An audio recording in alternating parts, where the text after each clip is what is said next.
parlance as gay marriage, but I don't use that term myself because it's not about anything other than marriage equality and equal marriage rights. Certainly this is an issue of importance today and an issue that is being discussed around the world.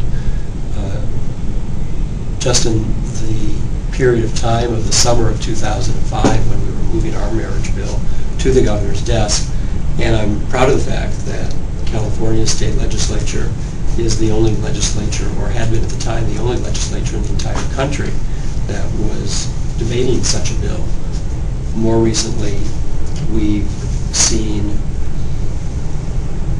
the state of New York introduce a similar measure, making it through one of their two houses, but unfortunately not joining in a hearing in its state senate.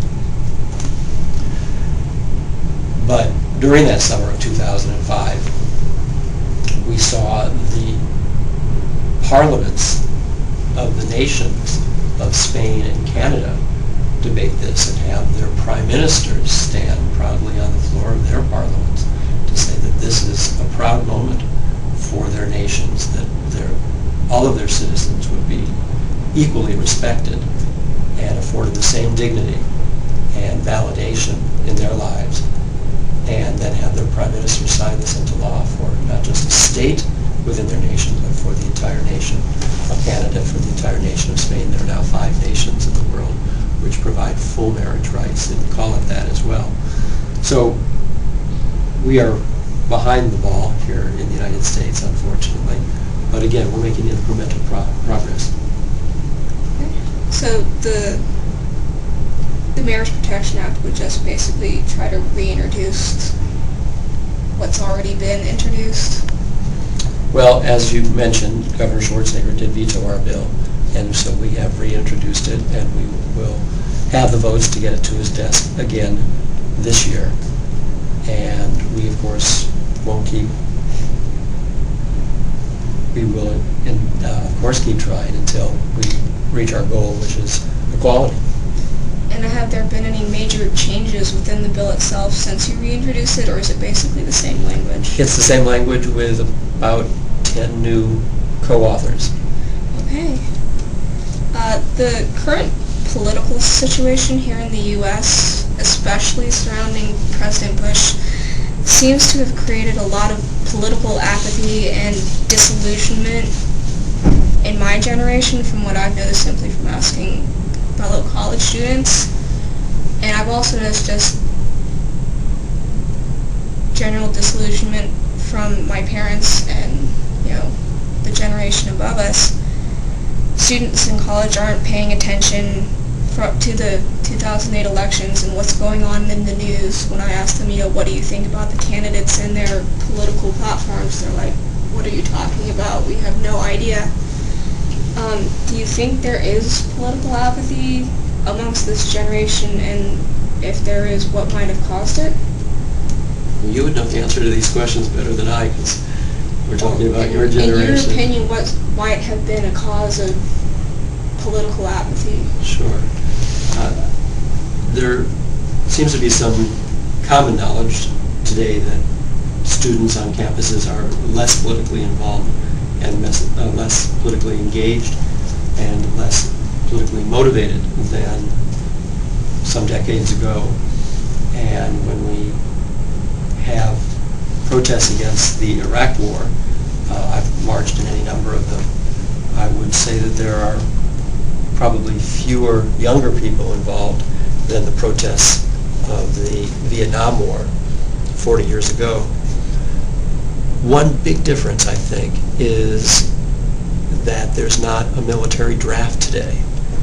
If you and your colleagues on campus were living with the fear that the government was going to draft you into the military and into military service, you would have more skin in the game and would probably, or not you directly, but others of your generation might be more engaged in the debate if you knew you were going to have your own life put at risk.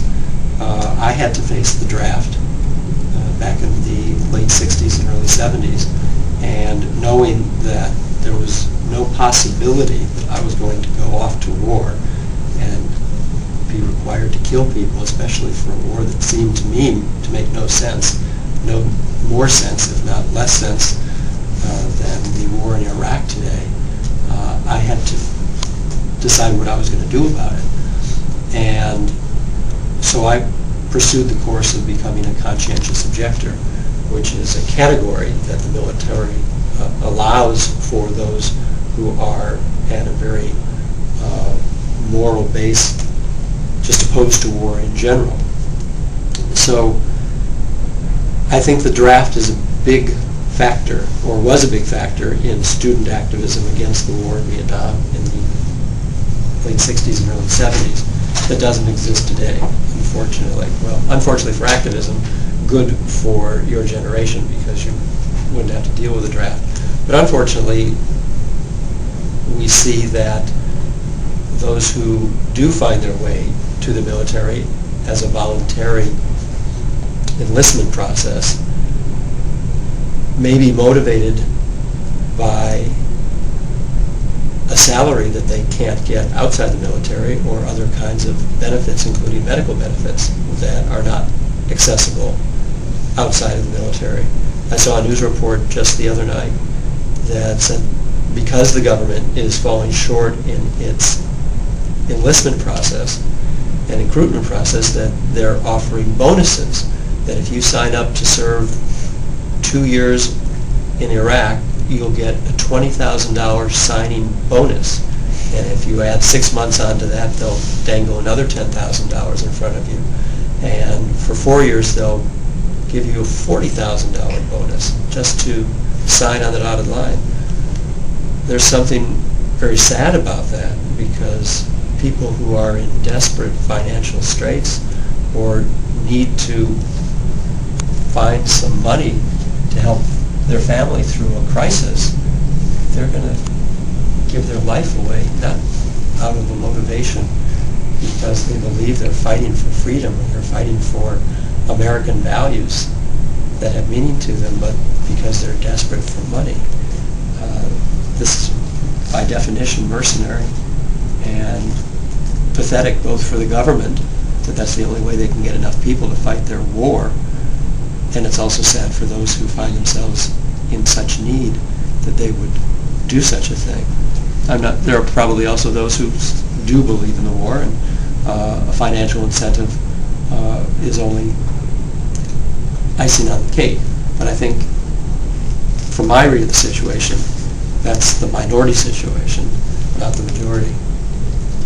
Do you think there's any way we can get this generation more involved in the political scene? Because personally, when I look at the government, I sort of feel my own disillusion, like what can I possibly do to change what the government's been up to? Sure. So is there any way to, sort of change that mentality and, tell our generation, yes, you can make a positive change, and how they can do that? Without a doubt, change is possible, and it requires engagement and participation.